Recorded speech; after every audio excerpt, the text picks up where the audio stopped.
Vijayawada Gannavaram airport అంటే అది Amaravati airport. అట్లాంటి ఎయిర్‌పోర్ట్‌లో సర్వీసులు చాలా తగ్గిపోయినియి. అప్పట్లో జగన్ పేరు చెప్పేవాళ్ళు. ఈ ప్రభుత్వం వచ్చి 2 ఏళ్ళు అవుతుంది. మరి సర్వీసులు ఏమైపోయినియి? ఇది బయటోళ్ళు ఎవరు అనలేదు. డైరెక్ట్‌గా తెలుగుదేశం ఎమ్మెల్యే బోండా ఉమానే ప్రశ్నించారు. అమరావతిలో పెట్టుబడి పెట్టేందుకు ఇతరత్రా పనుల మీద దేశ విదేశాల నుండి ఎక్కువ మంది వస్తున్నా గన్నవరం విమానాశ్రయానికి తగిన సర్వీసులు లేవని విజయవాడ సెంట్రల్ ఎమ్మెల్యే బోండా ఉమామహేశ్వరరావు ఆవేదన వ్యక్తం చేశారు.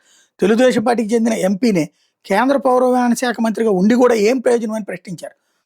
హైదరాబాద్‌కి ఇప్పటికి రోజు 5 విమానాలు వెళ్తున్నాయి. విశాఖకి 2, 3 సర్వీసులే నడుస్తున్నాయి.